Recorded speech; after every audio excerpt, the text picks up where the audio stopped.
DJ Sports.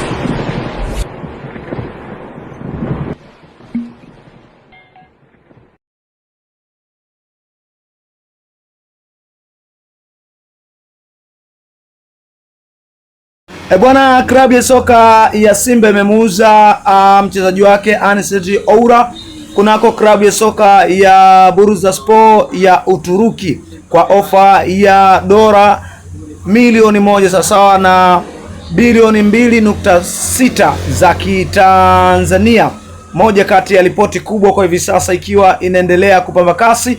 Katika mauzo hayo, Simba Sports Club sofa wameingia sokoni kwenda kuwinda moja kati ya nyota kutoka taifa la Senegal, moja kati ya nyota ambaye anatazamiwa pengine akajiunga na klabu ya soka ya wekundu wa Msimbazi Simba, akitokea kunako klabu ya soka ya Al Ittihad kutokea kule Libya. Bila shaka huyu ni moja kati ya nyota kimataifa mwenye uraia wa Senegal anayejulikana kwa jina la Pape Abdoul Diaye, moja kati ya nyota ambaye alishawahi kufanya vizuri kunako klabu ya soka ya Horoya kutokea pale Guinea, lakini pia alishawahi kufanya vyema kunako klabu ya soka ya Al Hilal ya Sudan. Simba Sports Club wanaendelea kufanya maboresho kadha wa kadha ya kikosi chao, na hivyo tumeweza kuona kwamba moja kati ya dili kubwa kweli kweli kutarajiwa kufungwa ndani ya klabu ya wekundu wa Msimbazi Simba. Hivyo tunapomzungumzia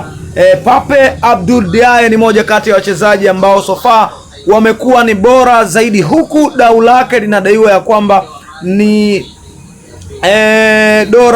dau lake huku linadaiwa kwamba ni thamani yake ya dola $200 sawa na shilingi milioni 529 za Kitanzania. Hivyo Simba Sports Club ikiwa inaboresha katika safu yake ya ushambuliaji, na hata hivyo zipo ripoti zinasema ya kwamba sio huyo tu, Simba Sports Club hivi karibuni itaendelea kuwatambulisha takribani wachezaji wawili ukiacha Pape Abdoul Diaye kabla ya dirisha hili kubwa la usajili kufungwa. Hiyo ni moja kati ya taarifa kubwa kabisa ikiwa inaendelea kupamba kasi. Karibu mdau wa soka popote pale ulipo, usisahau kugusa neno subscribe kwa ajili ya kupata habari nyingi zaidi, na mikazi yangu kubwa kama ilivyo ada ni kuhakikisha na kusogezea update zote ndani na nje ya mipaka ya Tanzania.